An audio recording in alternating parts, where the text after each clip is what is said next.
Hello दोस्तों। आज की इस वीडियो में हम बात करने वाले हैं आरआरबी की नर्सिंग सुपरिटेंडेंट जो पोस्ट निकाली थी आरआरबी ने 713 पोस्ट, उनके बारे में हम बात करने वाले हैं। और इसमें भी हम ये बात करने वाले हैं कि कौन सी बुक्स हैं वो बेटर हैं और कौन से सब्जेक्ट्स हैं जो वेटेज रखने वाले हैं इसके अंदर। प्रीवियस जो क्वेश्चंस आए हैं, प्रीवियस ईयर क्वेश्चंस जो अवेलेबल हैं उनके हिसाब से सिलेबस की अगर मैं बात करूँ आरआरबी के अंदर, तो आरआरबी के अंदर जो सिलेबस है वो कुछ इस प्रकार है। यानी कि आपका जो नर्सिंग का पोर्शन है प्रोफेशनल एबिलिटी का, वो 70 क्वेश्चंस का रहने वाला है। अदर जो भी है जनरल अवेयरनेस, अरिथमेटिक और जनरल साइंस, ये जो है वो रहने वाले हैं आपके 10-10 नंबर के।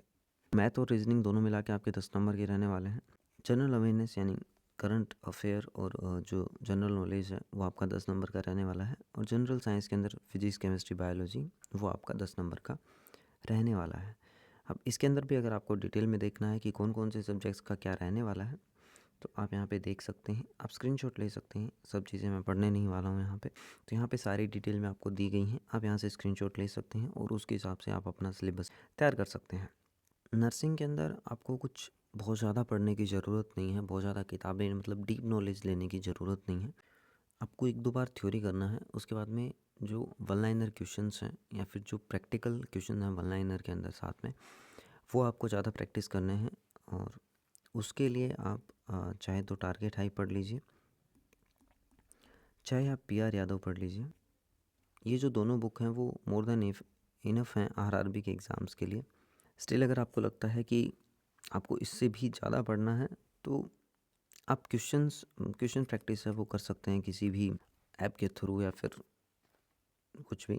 और पीआर यादव के अंदर आपको थ्योरी प्लस एमसीक्यू की बुक दोनों आती हैं, वो दोनों मैं सजेस्ट करूँगा, क्योंकि थ्योरी के बाद में क्वेश्चन प्रैक्टिस है वो ज़रूरी है। और जो पीआर यादव की एमसीक्यू वाली बुक है उसके अंदर हर एग्ज़ाम के जो प्रीवियस ईयर क्वेश्चंस हैं वो आपको वहाँ पे मिल जाएंगे ऑलमोस्ट। इसलिए ये एक मस्ट रीड बुक हो जाती है टारगेट हाई और पीआर यादव, क्योंकि यहाँ पे प्रीवियस ईयर क्वेश्चंस हैं, प्लस में टारगेट हाई में वन लाइनर क्वेश्चन काफ़ी ज़्यादा होते हैं, चाहे वो एनाटॉमी का पार्ट हो चाहे वो रिसर्च का पार्ट हो। इसलिए ये दोनों बुक हैं वो बेटर हैं। और इसके अलावा अगर आपको कहीं से प्रैक्टिस करनी है, तो अगर आपने कहीं से टेस्ट सीरीज़ ले रखी है तो वेल एंड गुड है।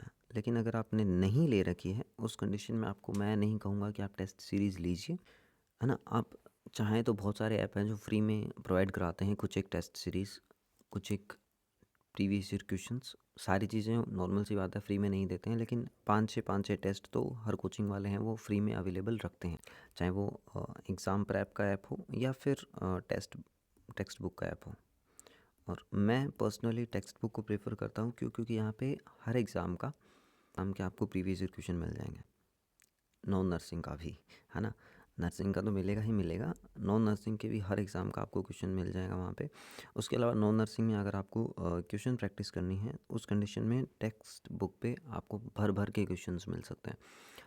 मतलब प्रैक्टिस सेशन अलग से मिल जाएंगे, मॉक अगर आपको लगाना है अलग से मिल जाएगा, किस टाइप का लगाना है, किस लेवल का लगाना है, हर टाइप की चीज़ें आपको यहाँ पे वो मिल जाएगी। मैं सजेस्ट कर रहा हूँ कि अगर आपको इवन अगर PYQs करने हों, तो भी यहाँ पे अगर आप लेने जाते हैं, तो यहाँ पे अगर अदर किसी भी कोचिंग की या फिर अगर कहीं की भी आप टेस्ट सीरीज़ लेने जाएंगे, तो आपको लगभग 500 रुपये मिनिमम आपको लगेंगे ही लगेंगे, जिसकी वैलिडिटी आपकी 6 महीने की रहेगी। मेरे हिसाब से 6 महीने की ही रहती है, कुछ 8 महीने की दे देते हैं, इससे ज़्यादा कोई भी नहीं देता है।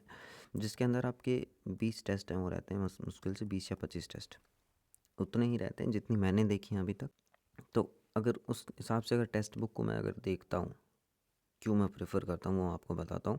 कि यहाँ पे आपको आई थिंक 199 या फिर हाँ 199 में आपको 2 साल के लिए, 2 ईयर के लिए पूरा टेक्स्ट बुक, मतलब टेक्स्ट बुक पे कुछ भी है ना, कुछ भी कोई भी प्रीवियस ईयर क्वेश्चन है वो आपको वहाँ पे फ्री मिल जाएगा अगर आप 199 देते हैं। चाहे वो मतलब SSC का कोई एग्ज़ाम का हो, चाहे वो एम्स के कोई एग्ज़ाम का हो, चाहे वो कोई भी एग्ज़ाम हो, है ना, वो आपको वहाँ पे मतलब हर चीज़ आपके लिए है वो फ्री हो जाएगी अगर आप टेक्स्ट बुक का पास है वो लेते हैं।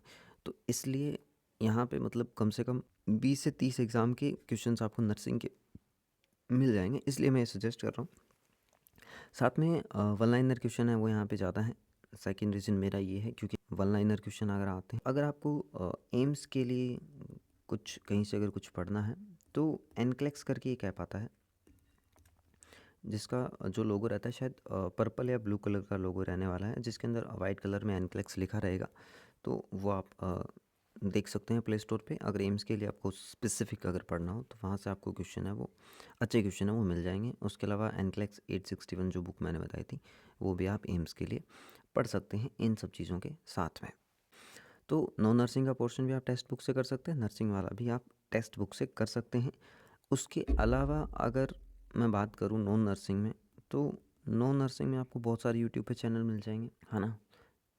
बहुत सारे हैं, मतलब बहुत सारे टीचर हैं और बहुत सारे कोचिंग सेंटर्स भी हैं जो आपको बहुत सारी चीज़ें फ्री में प्रोवाइड है वो करवा देते हैं। और नर्सिंग वालों के लिए जितनी चाहिए उससे तो बहुत ज़्यादा फ्री में आपके पास मिल जाएंगी। नॉन नर्सिंग में 4 ही मेन सब्जेक्ट हैं और जिसमें से मैं करंट अफेयर वाला जो टॉपिक है मैं उसे बिल्कुल नहीं छेड़ूँ अगर मुझे एग्ज़ाम देना हो।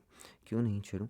क्योंकि नॉर्मल जो चीज़ें होती हैं वो अपने देखते रहते हैं थोड़ी बहुत, और उसको अगर अपने डीप में जाने पढ़ने जाते हैं तो वहाँ पे वो बहुत लेंदी हो जाती है प्रोसेस। मतलब आपको लगभग 1 साल का करंट अफेयर आपको देखना पड़ेगा मिनिमम, और उसमें भी हर एक चीज़ आपको, हर एक पर्सपेक्टिव, चाहे वो वर्ल्ड का हो, चाहे वो इंडिया का हो, चाहे वो आपके स्टेट का हो, वो आपको देखना पड़ेगा।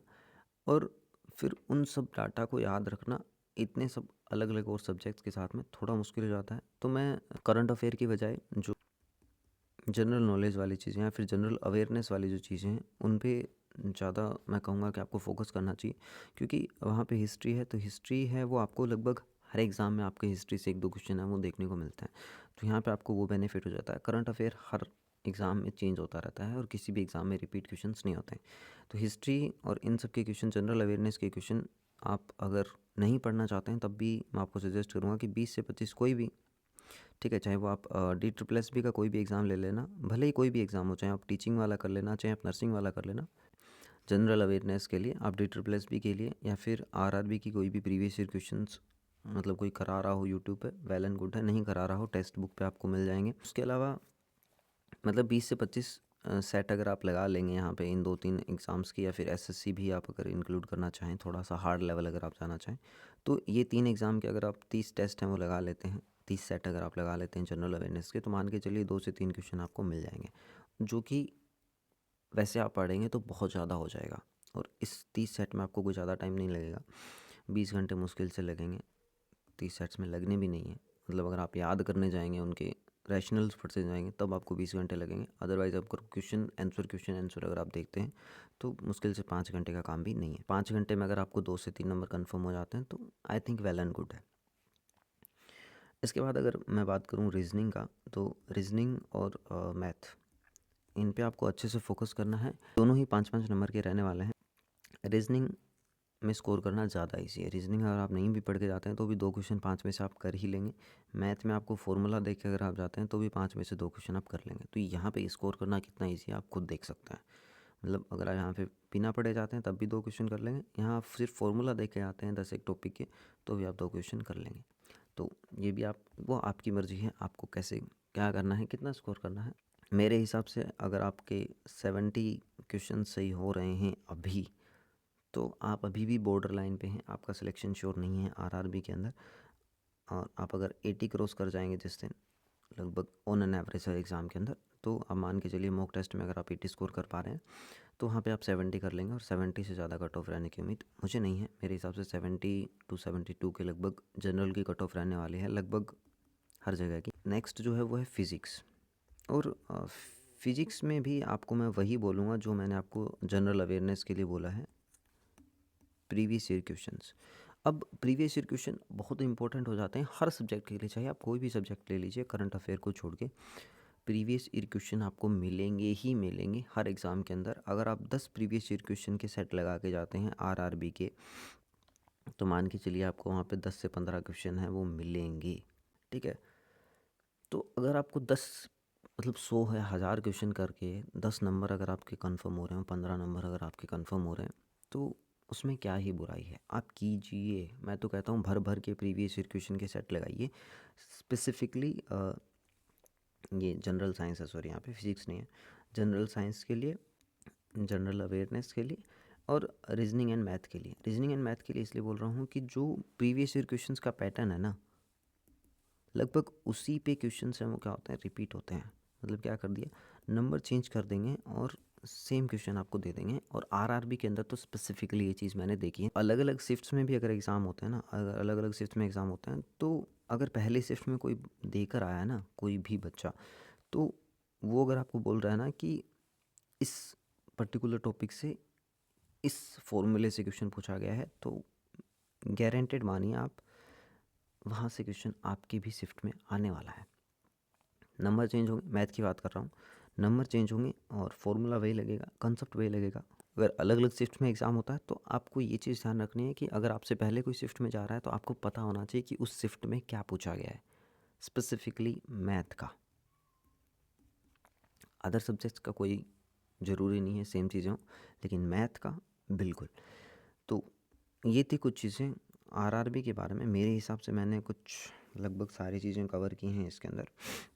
और आपको कोई भी चीज़ छोड़नी नहीं है। मतलब अगर आपको लग रहा है कि करंट अफेयर आप कर सकते हैं तो करिए। अगर आपको लगता है कि नहीं बहुत लेंदी हो जाएगा, बहुत टाइम है, बहुत टाइम लगेगा, तो आप छोड़ सकते हैं।